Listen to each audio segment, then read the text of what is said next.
You're listening to the Dibbly Dobbly Podcast. Remember to like, share, comment, subscribe, and click the bell to make sure you get the latest episodes of the podcast.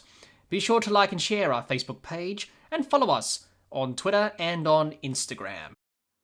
Hi, my name's Richard Harrison, and you're listening to, or possibly watching, the Dibbly Dobbly Podcast. Now, that's the talking about yourself bit done, Richard. Let's get into the cricket discussion. I chose some topics to talk and discuss about. And the first one being our specialty for you and me, and that's umpiring. So let's talk about that. Because we're umpires and, you know, that's what we're good at, talking about umpiring. So let's talk about that for our first topic of this discussion, Richard. Now, you've umpired a lot of years and you've noticed many changes in the game when it comes to cricket umpiring in particular. What do you think of the umpiring today in the modern era of the game? And also, what do you think of the state of cricket umpiring in England and in Australia? And what are the differences between the two countries when it comes to it? Well, I mean, when I first came back to Australia, I was desperately disappointed at the sort of attitude that players had towards each other, the aggressive attitude that they had towards umpires. That contrasted significantly with what I'd experienced and what I'd known in England. And I think that's a great shame because it's important, it's paramount that people have at least some sort of respect for the role of the umpire. You don't have to respect him as an individual, but you need to respect the role of the umpire. That's not so much the case here in this country, which is why I gravitated towards women's cricket. And sadly, I'm learning from friends in England that's going that way over there too, which is a great shame. I think much of this comes down to the intrusion of technology, and that we're so often proving that umpires' decisions are incorrect. I'm not convinced that ball tracking Hawkeye business is accurate, but let's assume that it is. Look, it's here to stay. It's not going anywhere. So, you know, you can complain about it all you like. I don't like it.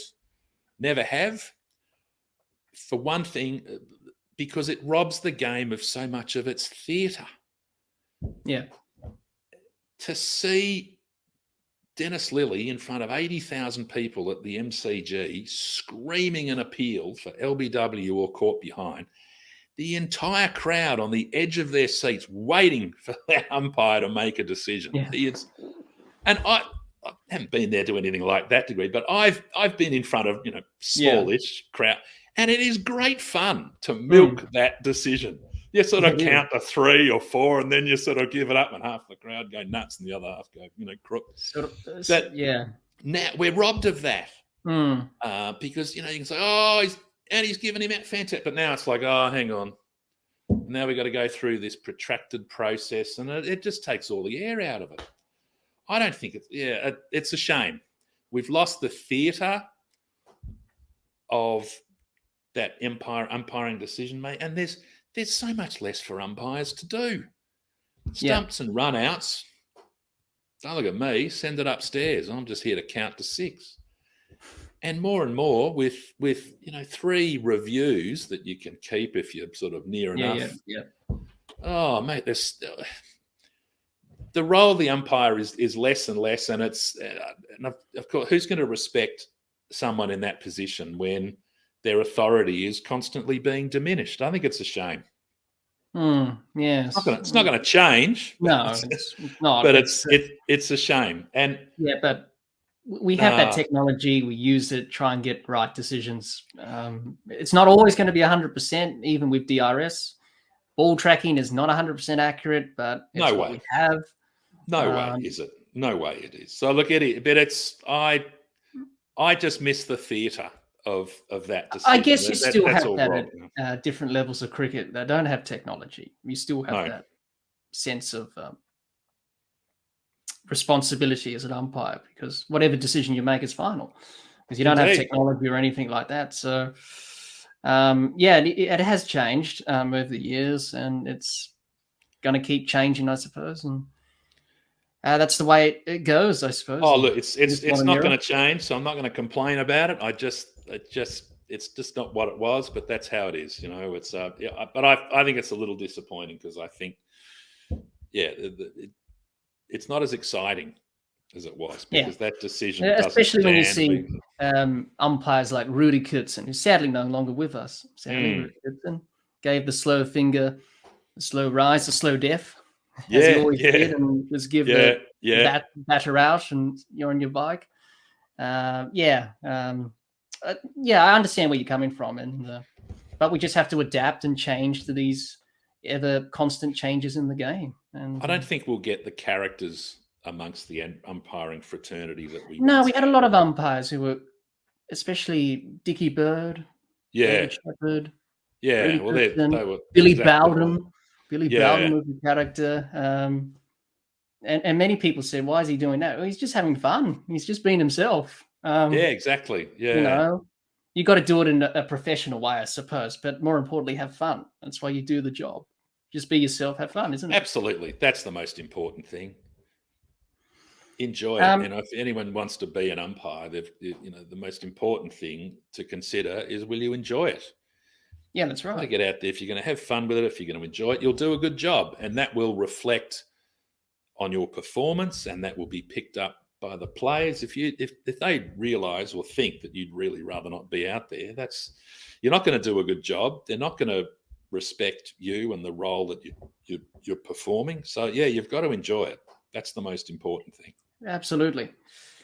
Now, Richard, there may be some up-and-coming umpires watching this discussion today, unsure about how to go about things with umpiring, and maybe just trying to get into it and struggling a bit, not sure what to do.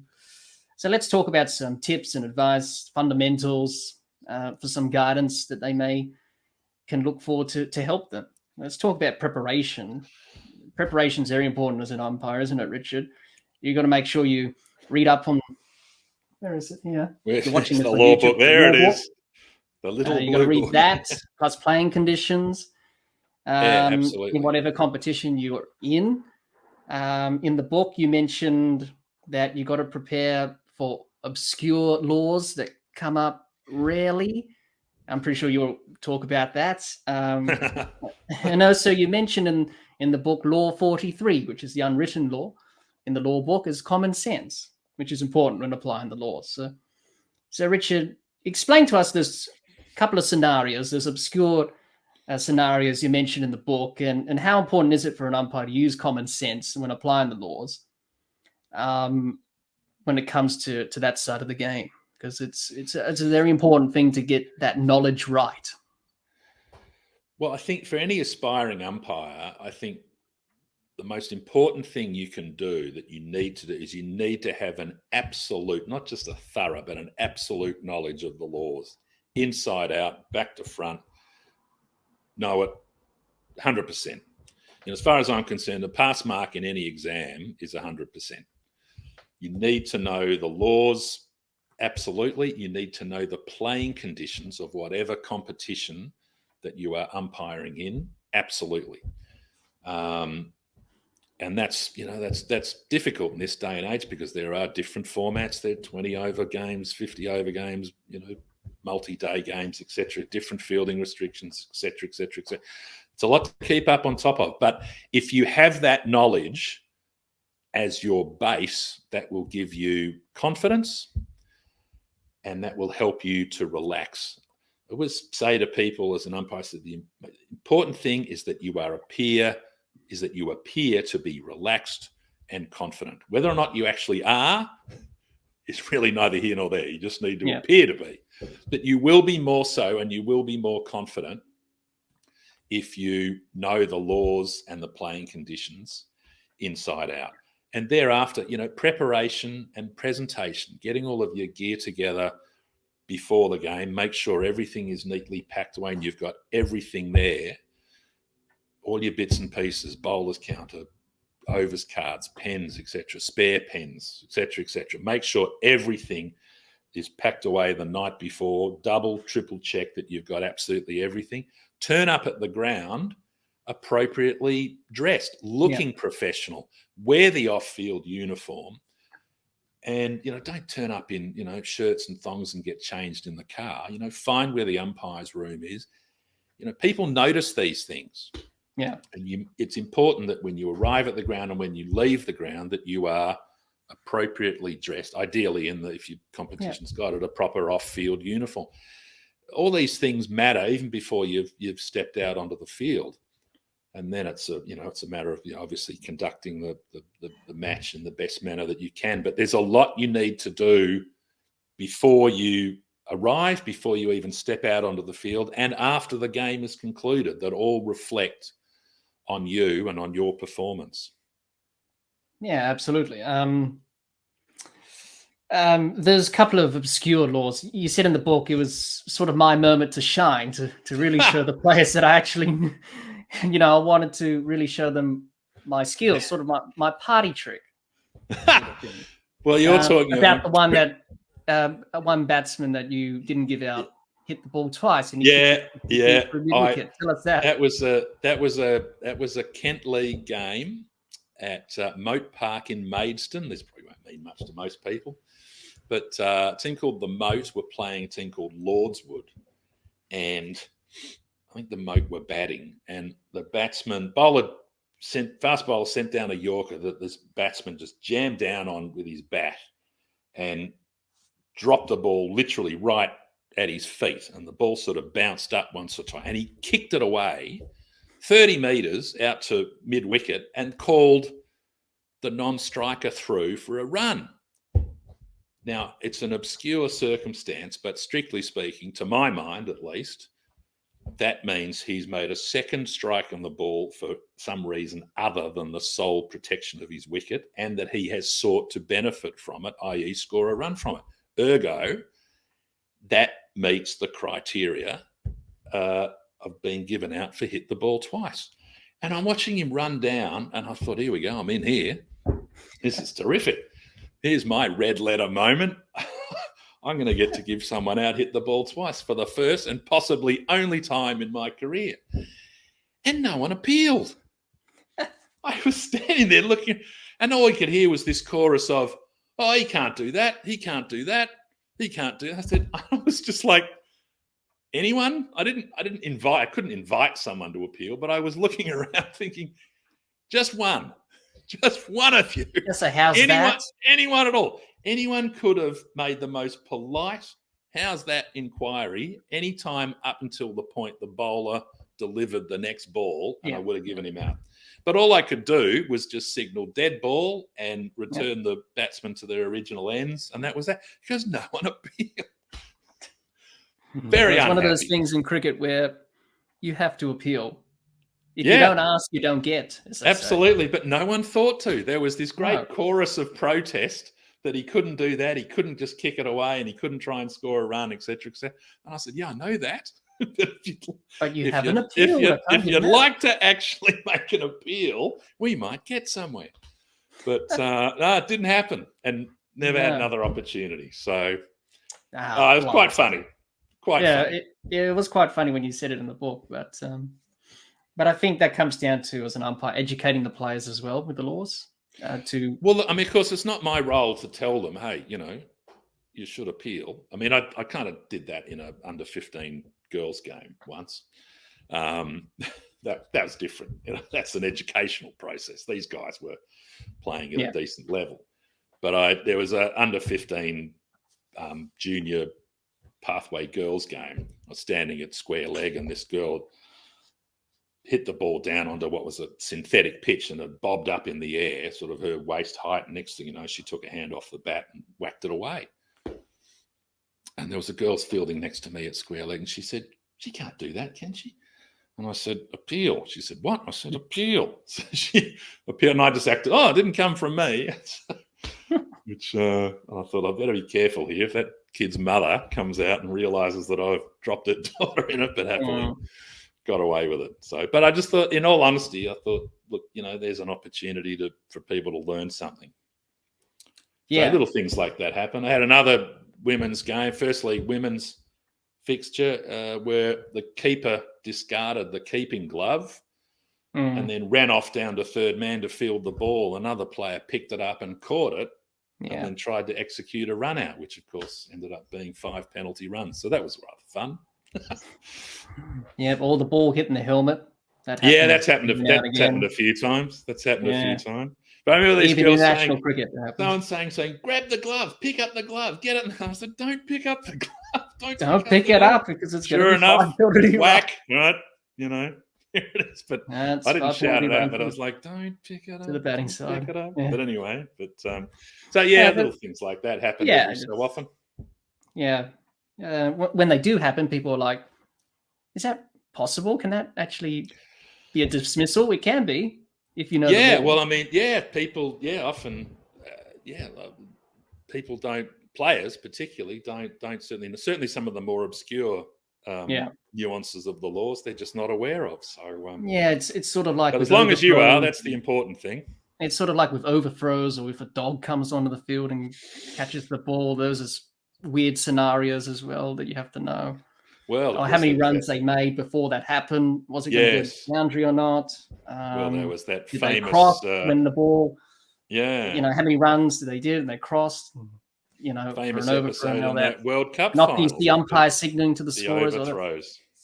Seven or 8 runs or something like that. You've got to be on the ball, because where the batsmen are or batters are in relation to the overthrow and all the rest of it. And I think I was reading something about that with the overthrow law, and I think former Australian captain Warwick Armstrong had a role to play in that, I think, with the overthrow law in cricket. Yeah, may well have. It's very confusing, I can tell you, but you got to have an understanding of that. It's probably like the 2019 World Cup final with Ben Stokes and that incident, and it was incorrect. He gave it 6 runs, Kumar Amasina, but it was actually 5. From the moment they crossed and went to the boundary. So, we make mistakes and that happens. It was unfortunate that should happen on such a big stage. But it added the great theatre to that game, I suppose. Well, it did. Unfortunately, it's probably become all the more memorable because of it. But anyway, look, that's how it is. Let's talk about routines, Richard. Every umpire has a routine, and you develop that routine throughout your career, and you stick to it or make changes, whatever suits you.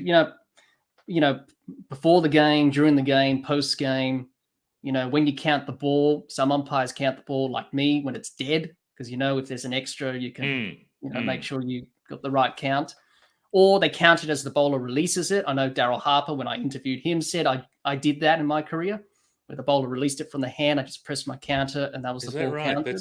That's interesting. So everyone does it differently, but they all come in different shapes and sizes. So Richard, what was your routine, and what should umpires look at when they develop their own routine for themselves? Well, I was really surprised that Daryl Harper told you that. That's certainly not what I did. I was taught very early on, wait until the ball is dead and then click your counter over. I'm really surprised. I wouldn't. I've never counted the ball when it literally just left the bowler's head. If that worked for him, I guess it did. But I was taught early on, always wait until the ball is dead and then click it over. There were times early on in my umpiring career in England where I had an observer who would come along and observe and give you a report or whatever as to your performance. And I remember one of them was, look, when you give a decision on an appeal of not out, was a woman, and she said, look, it's very important that you don't just shake your head, that you say clearly not out. Yeah. And I said, but that's my thing. I said, you've got to have a thing. Yeah. My thing is, so I'm tall. I just give it the big, I said, that's my thing. I said, I'm not doing this. Mate, I said, write what you like. So I'm not changing that. So that's my thing. So, I mean, whether or not she bagged me for it, I don't know, but I wasn't going to change because, that was my little nuance. But I didn't agree with that. So I just let that slide. So, bad luck, but that's just me. Always gave people out left-handed. Again, that's my thing. My counter in my right, and it was always used to give people out left-handed. Just little things, but hey, you got to just sort of do what works for you. Yeah, that's right. At least if you can, have a routine that works for you and suits you, then go for it. Again, I think it comes back to being confident, relaxed, and comfortable. Yeah, that's right. Do what works for you. Yeah. Let's talk about focus and concentration, because distractions. When you're umpiring for long periods of time, you can't concentrate for 6 hours straight. You just have to have mental breaks. Yeah, you're concentrating during a game. You're watching the bowler, you're watching the front foot, you're watching where the ball goes, where the batters hit it, moving in the right position, which side the ball was on. Do I go to the opposite side or whatever as an umpire? So your mind starts to wander. You got other distractions like cars, noises, people, whatever. So what were your methods in dealing with that, Richard, trying to maintain your focus and concentration? And what advice would you give to anyone who was struggling with that side of their umpiring? Well, it's a very important aspect of the role, the whole sort of concentration thing.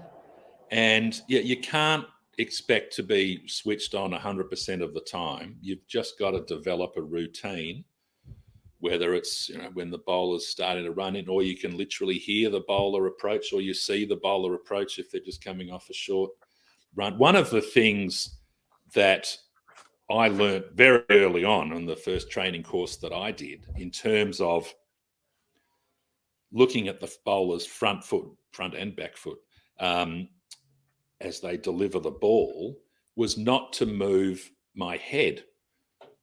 These guys said, look, keep your head still and move your eyes down so that you can see where the bowler's feet land, but keep your head in that same position and then just move your eyes up.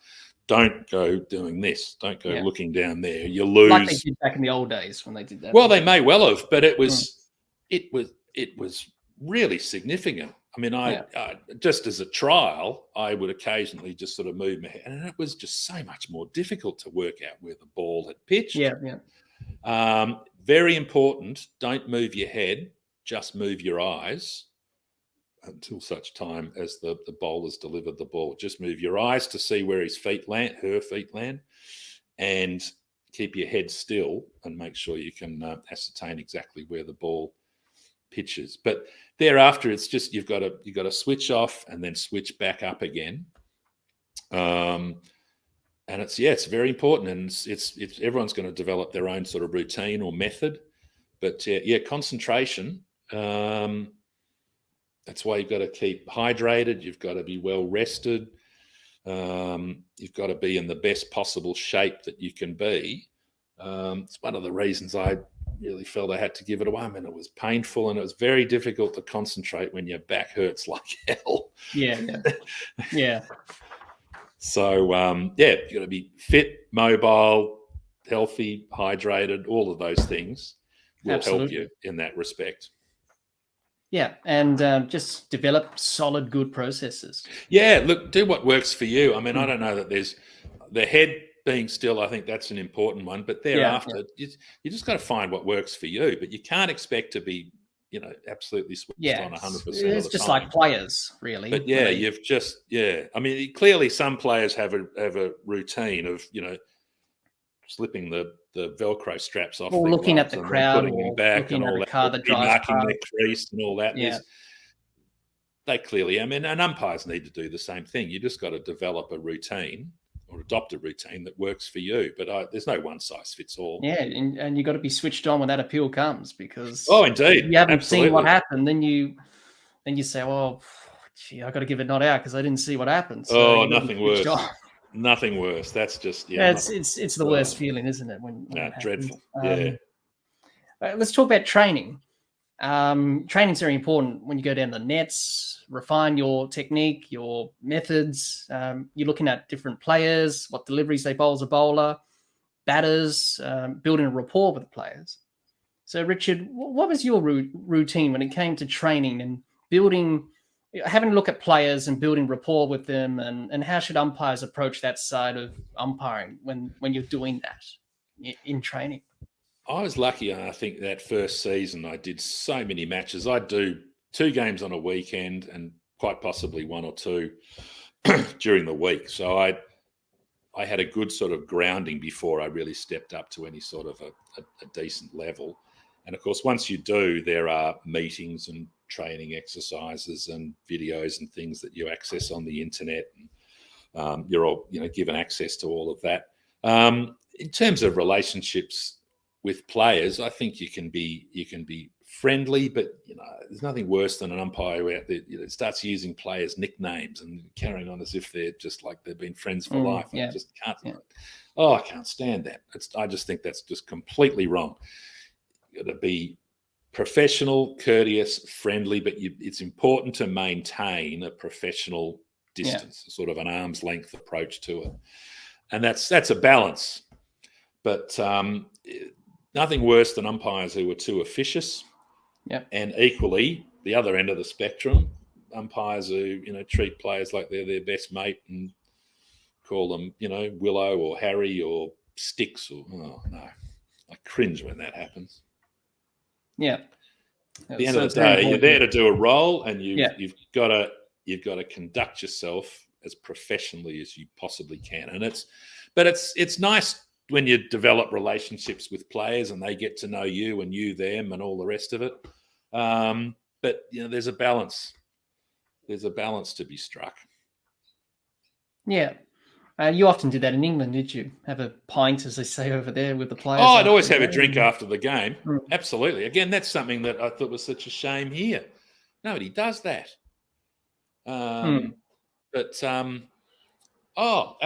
helped. Again, after the game, have a drink with everyone. Absolutely. It's such a shame that we don't do that here. Again, cricket grounds there, pavilions, they've all got bars. It's all just part of the fabric of the game.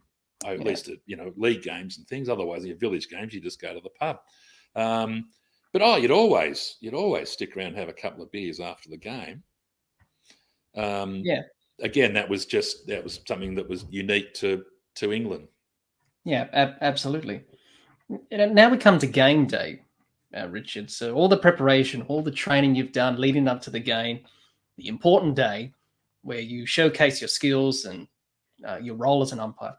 So how important is it on game day to back yourself and your processes that you've done leading up to the game itself?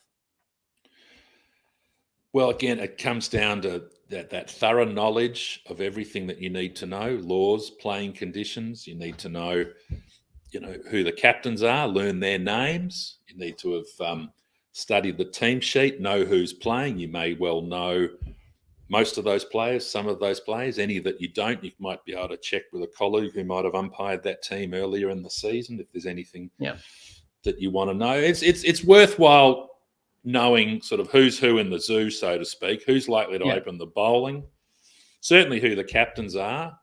Very important that you know them, you can address them by name at the toss and the like. And that's where that whole sort of relationship thing starts, by just being courteous, friendly, explaining anything that needs to be explained, certainly answering any questions, ask if they have any questions in relation to, fielding restrictions and the like. I remember turning up for a game at Dandenong and there were girls out there marking the fielding restriction circle. One girl was holding the tape in the middle of the pitch, and the girl at the other end of it was saying, "How long is this supposed to be?" And the girl in the middle just shrugged her shoulders. And I'd just arrived, and I was 23 metres. And I thought, "Oh, thanks for."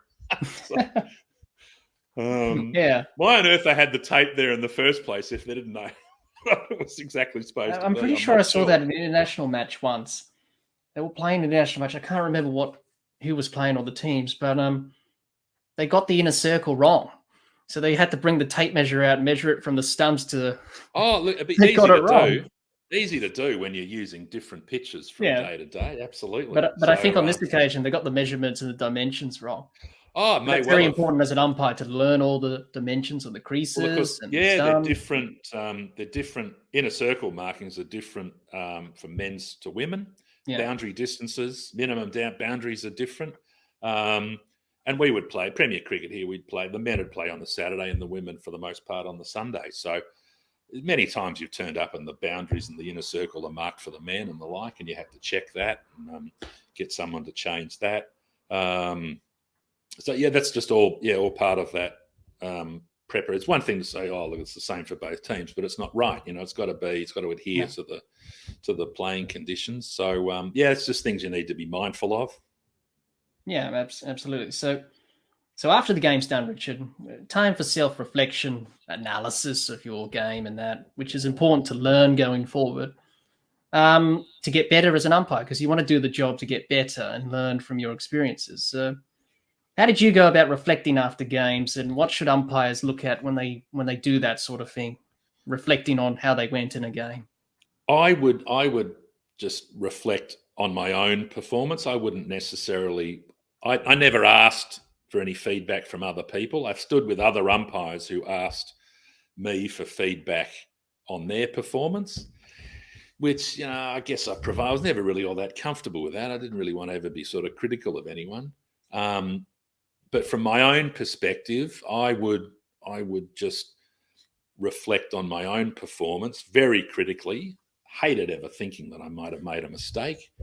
If there was ever anything that I could have done better, I would certainly make a note of it, in terms of positioning, for example, getting in the road of fielders or getting in the road of a throw or anything like that, when you perhaps could have, gone to the other side of the wicket and things like that. I mean, there's always things to reflect on. And there might have been times in the game where you felt you perhaps weren't, switched on to the degree that you could have been, but that's just something you just need to be mindful of and say, look, I've got to make sure that doesn't happen again. But, some people might want to, I would never ask the players. I mean, the captains put in reports anyway, which, to be perfectly honest, I never read. Because you can tell who won and who lost just by a few occasions that you ever read the report. But other people asked that, particularly younger, less experienced umpires asked that of me. So how did you think I went? Do you think I was like, you'd give them something, but I was never all that comfortable doing that. I'd rather for me, it worked better to just reflect on my own performance and, mark down any elements or areas that I could improve or do better next time. But again, to each his own. Yeah, that's exactly right. Decision making, Richard, is a big factor in cricket umpiring.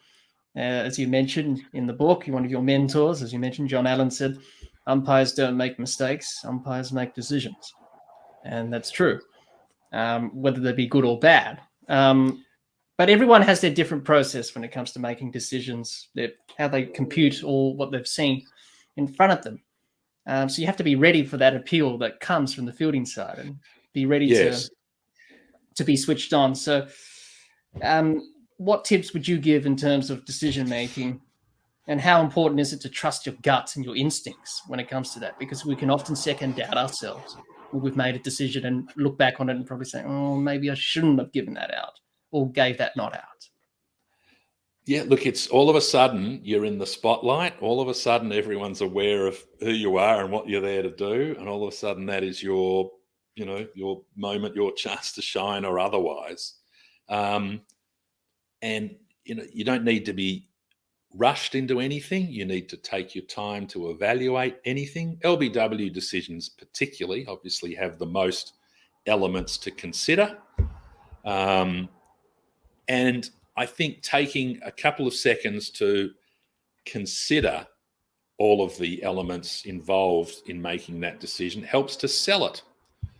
If someone appeals for an LBW and an umpire just fires someone out in a split second, I'm not sure that's really selling that to the players. I think, did you really think about that? I've had instances several times where players have, be it a caught behind or an LBW, and some of the fielding side have come out and said, God, I didn't think you want to give that out. You're taking so much time. And I just say, theatre.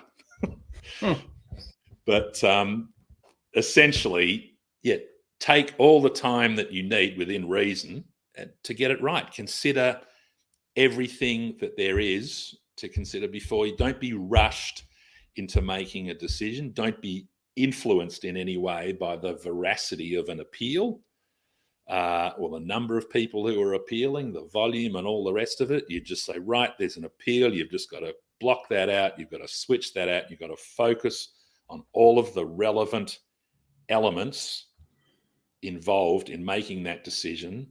Focus on that. Just block everyone else out. Crowd, if there's anyone there, players, appeal, and then do the best that you can. Weigh it all up, make a decision, and present it confidently. And don't change your mind. Don't be iffy about it. Don't be, I don't know. You just say, right, that's it. It's either out or it's not out. It's a binary thing. Yeah. But once you've made that decision, you stick with it and you present it confidently. Yeah, and it burns, as we've discussed many times in this discussion. It does burn when you get a decision wrong. We've all been on the end of it. You just want to, curl up into a ball and just hide. Yeah, it's horrible. It really does. When I was playing on a Sunday, you'd hit the cover off one and get given out LB, or some, clown who doesn't know the laws gives you out LB when the thing's pitched about 3 inches outside leg stump. But that's just how it goes. But you'll sell a decision better to players if you are conducting yourself professionally. You're neat, you're professional, you're committed, you're demonstrating that you're happy to be there, you're doing the best that you can, and that you present yourself confidently in making a decision. That's not to say that it'll always be right, but that's going to sell it better and more often than otherwise. Yeah. But yeah, look, it can be a lonely place. That was a very lonely afternoon at Paran that day. That was a tough 3 hours, I can tell you. Yeah. Just seeing Meg Lanning just crash the ball everywhere to the boundary. Allegedly. It Yeah. may have been an outstanding decision. We'll never know. But allegedly, it was a very lonely 3 hours. Well, we all make errors and mistakes, and we learn from them, and that's a part of being human, I suppose, isn't it? Well, indeed. And look, to give great credit to all those players, all the Paran players. They shook my hand after the game, and they were all in good spirits. And again, that's something that is present in the women's game. If that was a men's first 11 match, I wouldn't be taking the short odds that would have happened. Just to finish off about the tips for umpiring, Richard, dealing with the conflict side of things, where players get a little bit testy, a little bit upset, or fighting with other players or stuff like that. That can be very confronting for umpires sometimes, to try and neutralize the situation. So how would you go about doing that as an umpire yourself? And what tips would you give to umpires dealing with conflict in a game when that does arise? Try and get onto it early. Try and intervene early, and diffuse the situation as best you can. Sometimes that's not possible, and sometimes you just literally have to come in and say, right, you're in the book, which happened to me a few times, only once really in England, a couple of times in that first season in Melbourne. But ideally, you can get involved early and just say, hey, now listen, cut it out. We've all got a job to do. I think of one instance where one girl was bowling and had a bit of a crack at the non-striker about losing her position in the state team to another player, I think. And I just had to step in and say to the non-striker, who made a rather colourful threat towards the bowler. I just said, listen, you've got a job to do. You just focus on that. I'll focus on mine. And then I called the bowler over and I said, now listen, that'll do. Okay, cut it out. And that was, and she said, oh, I'm sorry, Rich. And I said, let's just forget. So look, it's not easy to do, but you've got to try and don't take sides and just try and diffuse the situation and get in there as early as you can. The one time I reported a fellow in England, he just went off his head, this fast bowler, and he was accusing the fielders of not deliberately letting balls go for four, and he was carrying on like a 2-bob watch, and he was shouting and abusing the batsman. And I told him he was reported, And then next ball, he comes running in and hits the batsman on the pads. Ball's missing the stumps by about a foot. And the guy at mid-wicket appeals. And he shouts out to the guy at mid-wicket. He said, "Oh, no, don't appeal for that. He'll probably give that out. Then we'll know he's a so-and-so idiot." And I said, mate, how long a holiday do you want? Mm. I think he got 4 weeks, and his club, to their credit, threw him out. Yeah. And rightly so too. Anyway, but that was just one isolated incident. But I couldn't believe, I thought, you're in as much trouble as you can possibly be. And now you're having a go at me and calling me a so-and-so. I said, how long a holiday do you want? Man, you'll be out for about 2 years at this rate. And sure enough, he was moved on. But that was oddly enough, that same team, I was scheduled to umpire the following week. And I just turned up. Obviously, he wasn't playing. He'd got a holiday. But a number of the players said they couldn't believe that I'd shown up again. They were so impressed that I turned. I thought after last week, after that episode, I thought you'd find some reason not to do it, or you'd swap with someone else. And I said, no, I'm not rostered to do it. I'll do it. And that turned out to be quite a positive element in our relationship, that I just showed up again the next week. They seemed to be really impressed. It didn't make any difference to me. But they were like, "Oh, wow, I didn't think you'd show up again." I said, "Well, mate, here I am." Yeah. So it ended up being quite a positive thing. Yeah. A bit disappointing at the time, but there were positive elements to it. Yeah. Just to finish off before we move on to the next topic, what advice would you give to any umpire, young umpire, up and starting umpire? What advice would you give them? Learn the laws inside out. Not to be, you don't need to be sort of cocky and a smart ass about it to people, but just if you learn the laws inside out, you will be able to approach the role with confidence and with a quiet, respectful authority. Nothing, you don't want to go out there. It's like going into a race half fit. You've got to know the laws inside out. Do the exams, do the training exercises, make sure that you know that you've got everything in hand. There are some obscure elements that may just surface.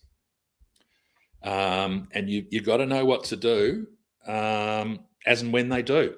But if you go out there and you know the laws inside out, you know the playing conditions intimately, you will be more confident, you'll be more capable, and you will be able to demonstrate that to the players without lecturing anyone. Just the mere fact that you've got things under control, you will exude that sort of confidence, you'll have that sort of presence, and that will stand you in really good stead.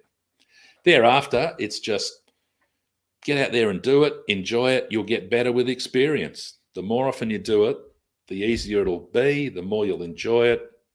But that just comes with experience. Yep. But get out there and just, give it a go. I think that's pretty good advice. Hi, everyone. Hope you enjoyed part 3 of our cricket discussion with Richard Harrison. I hope you enjoyed listening to Richard and I talk about umpiring. Stay tuned for part 4 of our cricket discussion with Richard Harrison.